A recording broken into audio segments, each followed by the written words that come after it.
제가 대학 생활을 할 때 길에 관한 노래가 많이 있었습니다. 그때는 어디로 가야 할지 이제 고민이 많은 그런 시대였습니다. 그 가운데 산포 가는 길이라고 하는 노래가 있었습니다. 1983년도 강은철이라고 하는 가수가 대학가에서 부르기 시작을 했고, 또 얼마 안 가서 일반에 아주 대중화되었던 그런 노래입니다. 1절의 가사가 이렇게 됩니다. 바람 부는 저 들길 끝에는 산포로 가는 길 있겠지. 굽이굽이 산길 걷다 보면 한 발 두 발 한숨만 나오네. 아, 뜬 구름 하나 산포로 가거든. 정도님 소식 좀 전해주렴. 나도 따라 산포로 간다고. 사랑도 이젠 소용없네. 산포로 나는 가야지. 이런 내용입니다. 고향에 대한 그리움이 절절하고, 또 그 고향 가는 길이 눈에 선한 듯 보이는 표현들이 아주 많습니다. 그보다 10년 전에 1973년도에 그 황석영이라고 하는 작가가 산포 가는 길이라는 단편 소설을 발표했습니다. 그 내용은 이렇습니다. 막노동꾼이었던 노시라고 하는 사람이 있는데, 그 사람이 어디론가 가기를 원했어요. 근데 마침 그 사람 앞에 나타난 사람이 감옥에서 출소한 지 얼마 안 되고, 또 사회생활에도 잘 적응이 안 돼서 이참에 고향을 가야 되겠다. 고향 산포를 찾아가기로 한 그 정씨를 만나게 됩니다. 그래서 두 사람이 의기투합을 해서 고향을 향해서 간다는 그런 이야기예요. 그 길을 가다가 어느 날 한방눈이 그냥 하늘에서 펑펑 이렇게 내리는 어느 날, 빚 5만 원 때문에 술집에서 도망쳐 나온 이 백화라고 하는 어떤 20살 먹은 여자와 만나서 함께 이제 그 길을 동행하게 됩니다. 이렇게 어디 머리 둘 곳도 없는, 마음 둘 곳도 없는 그런 사람들이 의기투합해서 어느 한 사람의 고향을 향해서 찾아간다는 그런 이야기죠. 1960년대 또 1970년대 산업화 시대에 어떻게 살아가야 하는지 그 갈 길을 찾지 못하고 방황하던 당시의 인간 군상들을 다 표현한 그런 작품이었다고 생각을 합니다. 나중에는 그것이 영화가 되어서 나왔죠. 제가 지금 기억하는 장면 가운데 하나가 한방눈이 막 이렇게 그냥 내리는데, 이 세 사람이 그 눈을 다 맞아가면서 들길을 걷고 있는 그 장면이 지금도 기억이 납니다. 어쩌면 오늘날 우리가 인생을 살아나가면서 그와 같은 모습과 비슷하지 않을까? 한방눈은 내리고 또 가야 할 길은 멀고 어디로 가야 할지 이렇게 헤매고 돌아다니는 그런 인생들과 비슷하다는 생각을 합니다. 여기서 우리는 길에 대해서 여러 가지 감정을 갖게 되죠. 특별히 고향길 생각해 보면 가슴을 점여오는 애잔함 같은 게 있습니다. 여러분들은 다 여기 고향 동네에서 살고 있기 때문에 그렇습니다만은, 저는 고향을 생각할 때마다, 그 고향 들녘을 생각할 때마다 그런 애잔함 같은 게 있어요. 어떤 모를 그 슬픔 같은 것이 저 안에 있습니다. 우리가 가끔은 자동차를 세워놓고 들길을 걸어볼 필요가 있다는 생각이 들어요. 지금까지 내가 살아온 삶, 또 앞으로 살아갈 삶, 그 목표가 무엇인지 이런 것들을 다시 한번 묵상하는 그런 계기가 되어지길 바랍니다.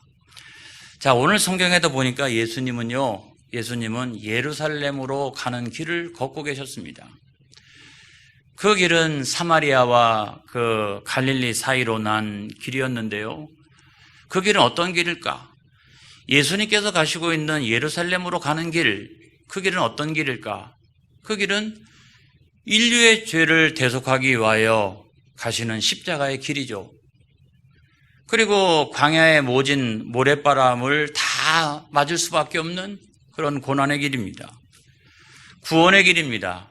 그 길을 향해서 이렇게 가시고 있는데 예수님이 사마리아와 이 갈릴리 사이길로 가셨다는 거죠. 실제로 그런 길이 있느냐 하는 걸 찾아보니까 그런 길이 없어요. 이렇게 뭐 북에서 남쪽으로 이렇게 일렬로 나 있는 그런 길이 없습니다. 없는데 실제로는 맨 위에 있는 게 갈릴리죠. 그 다음에 있는 게 사마리아고 또 남쪽에 있는 것이 유대인들이 살고 있는 유다 땅하고 예루살렘이 그렇게 있습니다. 그런데 누가는 이 사마리아와 갈릴리가 같이 이렇게 있고 그 사이로 이렇게 사이길이 나 있는 것처럼 그렇게 표현을 했어요. 그래서 도무지 왜 이렇게 표현을 했지? 콘첼만이라고 하는 아주 유명한 신학자가 있습니다. 이 신학자는 누가가 여기서 드러내고자 하는 어떤 신학적인 주제가 있다, 그렇게 이야기를 했어요. 그 신학적인 주제라고 하는 게 뭐냐? 왜 있지도 않은 그 땅을 이렇게 같이 옆에 있는 것처럼 그렇게 설정을 했을까? 그 신학적 주제는 사마리아 사람과 유대인들을 대조하기 위해서 그렇다는 거예요. 예수님의 사역의 길을 우리가 생각해 보면 갈릴리도 그냥 예수님은 이렇게 쫙 옆으로 이렇게, 그 다음에 사마리아도 이렇게 계속 옆으로 좌지우지 하면서 이렇게 예수님께서 다니셨어요. 그리고 나중에 예루살렘 성에 입성하셨을 때는 그 요단강의 동쪽으로 난 그 길을 통해서 쭉 내려오시다가 결국에는 남쪽에 있는 예루살렘에 입성을 하셨습니다. 그게 실제로 난 길이었어요. 어쨌거나 이 사마리아는 하나님의 구원의 입장에서 보면은 거기는 뭐 거의 이방인 취급을 받는 사람들이 있는 곳이잖아요. 또 갈릴리라고 하는 것은 유대인이긴 유대인인데 그럼에도 불구하고 한쪽으로 소외돼서 저 사람들은 저주받은 사람들이야 라고 생각하는 그런 사람들이 살고 있는 장소입니다. 이 두 장소의 사이길로 예수님이 내려오셨다. 이 장소가 의미하고 있는 것은 뭐냐면 사마리아에 살고 있던 또는 갈릴리에 살고 있던 다 구원받을 대상이라는 거죠. 그렇죠? 한쪽은 거의 이방인 취급을 받고 다른 한쪽은 거의 저주받아서 소외된 사람들이 살고 있는 그런 곳이기 때문에 예수님의 입장에서 생각을 해보면 다 구원의 필요성을 가져야 될 사람들, 구원의 대상자들이 살고 있는 곳, 예수님은 그 한복판을 찔러서 북과 남으로 갈라서 예수님은 그거를 사이길로 삼아서 천국 복음과 구원의 복음을 들고 증거하셨다는 거예요. 할렐루야. 누가가 굳이 이와 같이 표현을 하고 거기서 신학적 주제로 삼았던 내용은 바로 거기에 있었다는 것입니다. 여러분, 오늘날도 예수님은 성령 안에서 우리 사이를 이렇게 지나가시고 있습니다. 주의 종들을 통해서 천국의 복음과 구원의 복음을 오늘날도 선포하고 있습니다. 그런데 오늘날 우리가 그와 같은 천국 복음과 구원의 복음 앞에서 어떠한 영적인 태도를 취하느냐에 따라서 구원의 문제가 가름되어진다라고 하는 사실을 오늘 성경은 우리들에게 교훈하고 있는 거예요. 우리가 어떤 영적인 태도를 취할 것인가? 오늘 나는 신앙생활하면서 어떤 영적인 태도를 취하고 있는가? 사마리아인 같은 영적인 태도를 취하고 있는가? 아니면 유대인과 같은 영적인 태도를 취하고 있는가? 그거에 따라서 내 구원의 문제가 전적으로 좌우된다라고 하는 사실을 누가는 계속해서 거기서 이렇게 드러내고 있는 거죠. 이렇게 부각시키고 있는 거죠. 그런 부분을 여러분들이 잘 묵상하시기를 바랍니다. 자, 예수님께서 그 사이길로 가시다가 어느 마을에 들어가셨어요. 사이길에 있는 어느 마을이니까 거기에는 뭐 사마리아 사람도 살고 있고 유대인도 같이 살고 있고, 그런데 그 중에서 제일 먼저 나온 사람들은 문제가 많은 사람들이죠. 그러니까 10명의 나병 환자들이 가장 먼저 나와 있었습니다. 이들은 기다리고 있었어요. 예수님의 소문을 익히 듣고 있었습니다.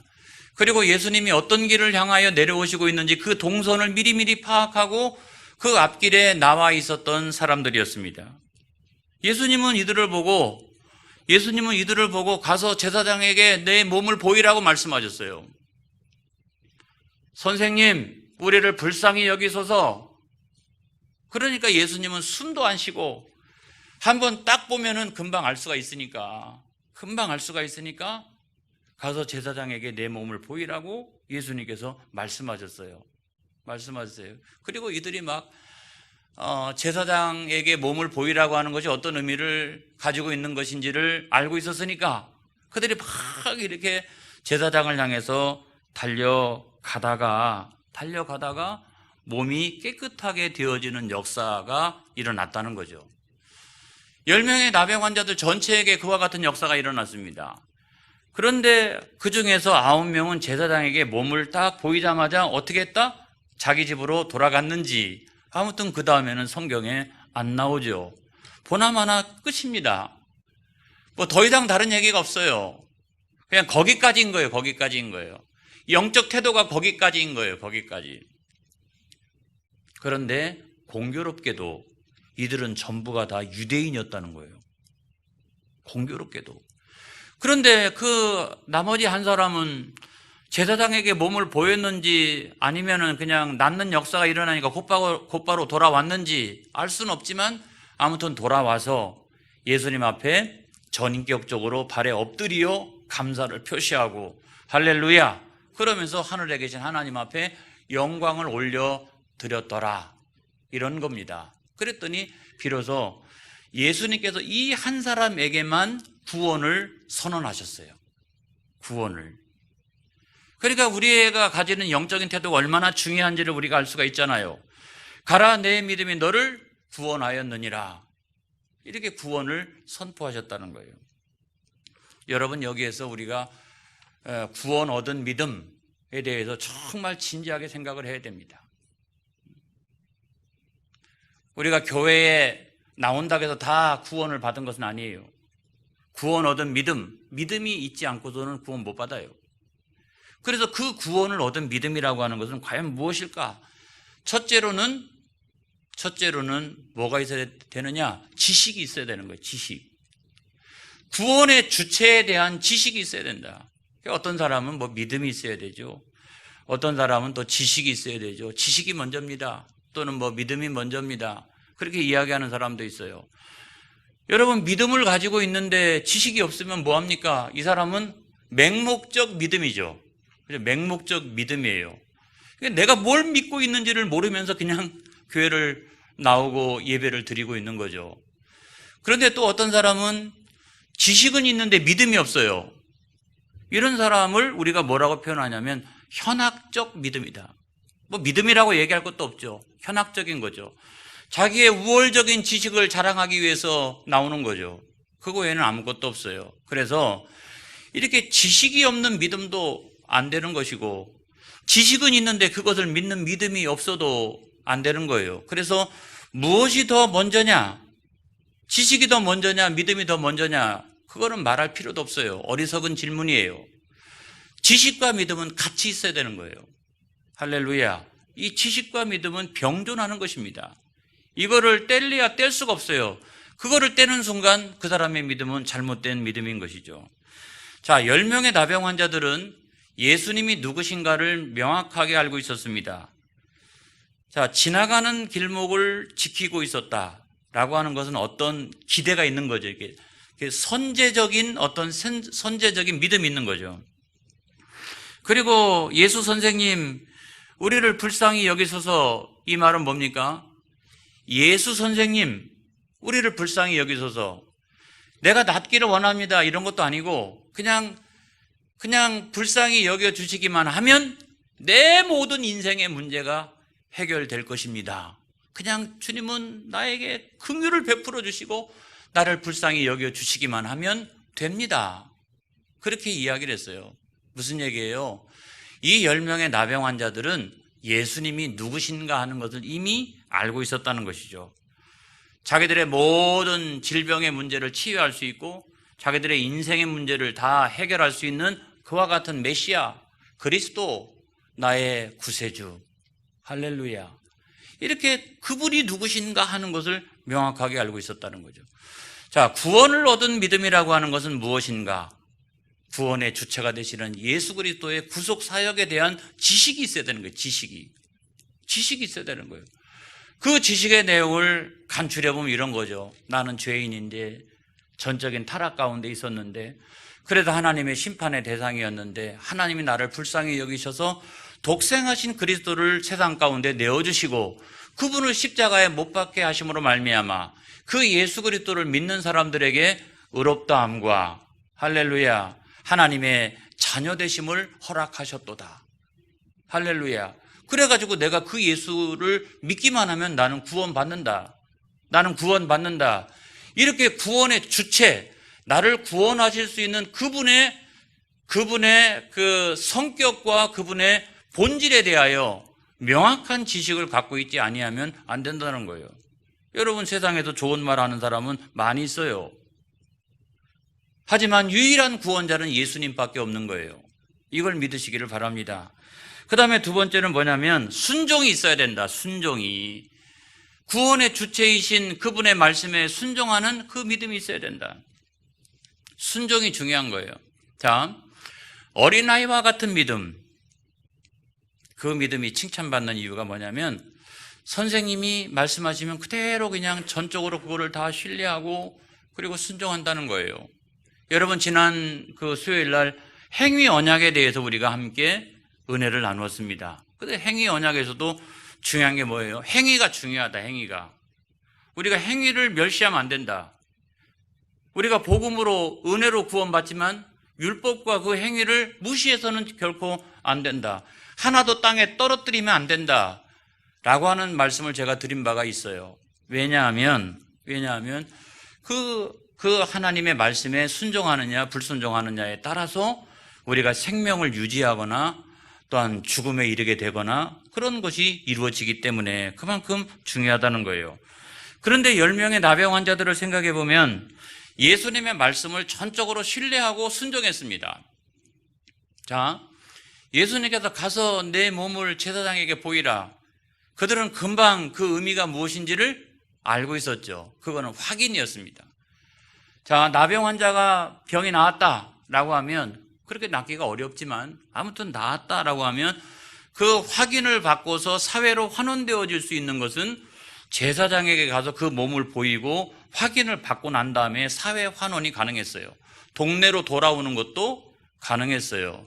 그런데 지금 몸이 안 나았어요. 몸이 안 나았다고요. 지금은 나병을 그대로 가지고서 그 말씀에 순종하여 그렇게 되어질 줄로 믿고 제사장을 향해서 지금 달려가고 있는 것입니다, 여러분. 그렇게 순종했더니 순종하는 그 길에서 어떤 역사가 깨끗하게 되어지는 역사가 일어난 거예요. 그래서 여러분, 우리가 하나님의 말씀을 지식으로만 알고 있으면 아무런 일이 일어나지 않습니다. 그 말씀을 적용하고 그 말씀을 내 삶 가운데 이제 순종하게 되면 놀라운 말씀의 역사가 일어나는 것을 믿으시기를 바랍니다.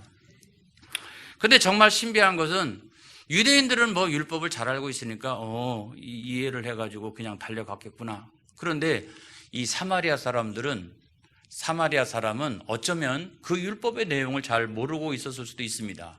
그렇지만 주님이 누구신가 라고 하는 것을 딱 아는 순간에 무조건적으로 신뢰하고 순종했어요. 그래가지고 그 제사장을 향해서 달려가다가 깨끗하게 치유함을 받는 역사가 일어났습니다. 여러분, 구원을 얻는 믿음의 두 번째는 구원의 주체이신 주님의 말씀에 절대적으로 신뢰하고 또한 순종하는 이 거룩한 그 순종이 있어야 된다는 말씀이에요. 할렐루야. 그러지 않고서 그 사람이 무슨 구원받은 사람이에요. 그러니까 나 믿어요 그러는데 순종은 안 한다라고 하면 그 사람이 무슨 믿음을 가지고 있는 사람입니까? 전혀 믿음이 없는 거죠. 그 다음에 마지막 세 번째로는 감사와 영광이에요. 감사와 영광을 돌릴 줄 알아야 된다. 자, 여기까지는 다 이래서 우리가 다 모든 사람이 구원받았구나 이렇게 생각을 했어요. 그런데 말미에 와가지고 예수님께 탄식을 하세요. 탄식을 하세요. 그러니까 예수님이 탄식하는 걸 보면, 구원의 주체이신 예수님이 탄식하는 걸 보면 뭔가 못마땅한 부분이 있구나, 뭔가 부족한 부분이 있구나 라고 하는 것을 느끼게 돼요. 그리고 또 다른 하나는 뭐냐면, 구원이 거기서 다 완성이 되었다라고 하면 예수님께서 그 10명의 나병 환자에게 전부가 그 전부를 향해서 구원을 선포해야 되는데, 예수님은 오직 그 한 사람, 사마리아 사람에게만 구원을 선언을 하셨다는 거죠. 그러니까 뭔가 이렇게 부족한 점이 있는 거예요. 뭔가 이렇게 못마땅한 부분이 있는 거예요. 그것이 뭐냐 하는 것을 살펴보게 되면, 자, 10명의 나병 환자가 제사장에게 가가지고 아무튼 뭐 다 확인받고 다 깨끗함을 받았습니다. 그런데 그 중에서 9명은 집으로 돌아갔어요. 그렇죠. 그리고 더 이상 성경에 안 나와요. 그런데 오직 한 사람만이 예수님 발 앞에 와서 엎드려서 감사를 표현하고 하늘에 계신 하나님 앞에 영광을 돌렸다는 거예요. 그랬을 때 예수님께서 어떻게 하셨다? 가라, 내 믿음이 너를 구원하였느니라 라고 하면서 구원을 선언하셨다는 거예요. 구원을 선언하셨다는 거예요.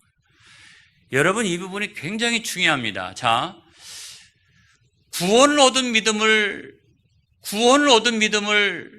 누가 가지고 있느냐? 그걸 우리가 다 어떻게 판단해요? 하지만 그 증거 가운데 하나는 뭐냐면, 그 은혜에 대하여 감사하고 하늘에 계신 하나님 앞에 영광 올려드리는 그 모습을 보면, 아, 저 사람은 구원받은 사람이구나 라고 하는 것을 우리가 알 수 있다는 거죠. 그래서 내 나머지 생애가 그 은혜에 대하여 감사하고 하늘에 계신 하나님 앞에 영광 올려드리는 그와 같은 삶을 우리가 살아나가게 될 때, 그 사람은 구원 얻은 증거를 가지고 있는 사람이라는 거예요. 할렐루야. 이걸 믿으시기를 바랍니다. 누가가 이 얘기를 하고 싶은 거예요. 누가복음에서 이 누가는 그 이야기를 하고 싶은 거예요. 그 이야기를 하고 싶은 거예요. 자, 유대인들이 있단 말이죠. 유대인들. 그런데 이들은 뭡니까? 이들은 육체적인 구원만을 사모하는 사람들이었어요. 육체적인 구원만을. 그런데 이 한 사람의 사마리아인은 육체적인 구원뿐만 아니라 영적인 구원, 그래서 전인적인 구원을 사모하는 사람이었다는 거죠. 이 둘의 차이가 확연하게 나눠지고 있는 거예요. 누가는 이 이야기를 하면서 오늘날 이 설교를 듣고 있는 저와 여러분들을 향해서 당신은 누구냐는 겁니다. 당신은 누구냐는 겁니다. 이 사마리아 사람처럼 그와 같은 신앙생활을 하고 있느냐, 이게 전인적인 구원을 향하여. 또는 어떤 사람은 신앙생활하면서 육체적인 구원, 하나님께서 나에게 부어주실 은혜와 축복, 이것만, 여러분, 세상적인 것만을 바라면서 신앙생활을 하시는 분이 있어요.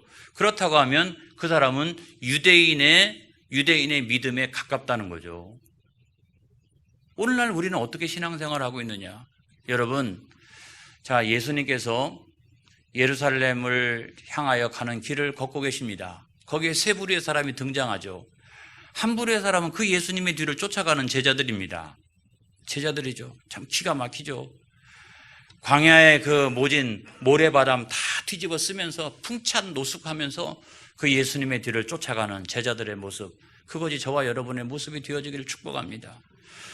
또 다른 한 부류의 사람은 뭡니까? 유대인이죠. 엄청난 은혜와 축복을 받았어요. 선민, 막 특권 이런 거. 그럼에도 불구하고 여전히 신앙생활은 뭡니까? 육체적인 만족. 그리고 그 육체적인 만족이 딱 이루어지는 순간은 빠이빠이 하고 배반하면서 떠나가는 사람. 그러니까 내 모든 그 신앙적인 추구가 거기에 있는 사람이죠. 이런 사람은 반드시 배반하기가 쉬워요. 그런데 여러분, 맨 마지막 사람, 사마리아 사람, 이 사람은 전인적인 구원을 추구하고 있었습니다. 그런 신앙생활을 하고 있었습니다. 그렇기 때문에 돌아와서 감사하고 하늘에 계신 하나님 앞에 영광을 올려드릴 수가 있었다는 거예요. 여러분, 어떤 일을 우리가 당하든지 이 감사와 찬양과 영광을 빼앗기지 않을 수 있는 비결이 뭐냐? 여러분, 이 육체적인 것만을 추구하게 되면 그것이 사라지는 순간 우리는 곧바로 배신의 길을 갑니다. 하지만 전인적인 구원을 우리가 추구할 때 그걸 주신 하나님 앞에 감사해서 세상에서 내가 때로 부족하고 연약한 부분이 있다 할지라도 이 감사를 절대로 빼앗기지 않는 것은 나에게 그와 같은 구원을 주신 하나님 앞에 감사, 찬양, 영광을 올려드릴 때입니다. 여러분, 메리 로빈슨이라고 하는 사람이 있었습니다. 이 사람이 트럭 운전사인데 트럭 운전하다가 큰 사고를 당해가지고 아주 그냥 엉망이 됐죠. 그래서 시력도 잃고 청력도 잃게 되었습니다. 기가 막히죠. 어떻게 운전을 해요? 앞으로 못하는 거죠. 그런데 이 사람은 그래도 하나님께서 나를 살려주신 거에 대한 감사, 이런 정도 사고를 당했으면 반드시 나는 죽어야 되는데 살려주신 하나님의 은혜에 대한 감사, 이 감사를 가지고 매일같이 앞뜰에 나가가지고 하나님 앞에 감사합니다, 감사합니다, 감사. 내일도 또 나가가지고 기도하면서 감사합니다, 감사합니다, 감사. 모레도 마찬가지고. 그랬더니 정확히 석 달 후에 눈이 열리고 할렐루야, 귀가 다시 열리고 그런 놀라운 은혜를 경험했다는 거예요. 여러분, 저와 여러분의 신앙생활이 거기에 이르기를 주님의 이름으로 축원합니다. 축원합니다. 기도하겠습니다.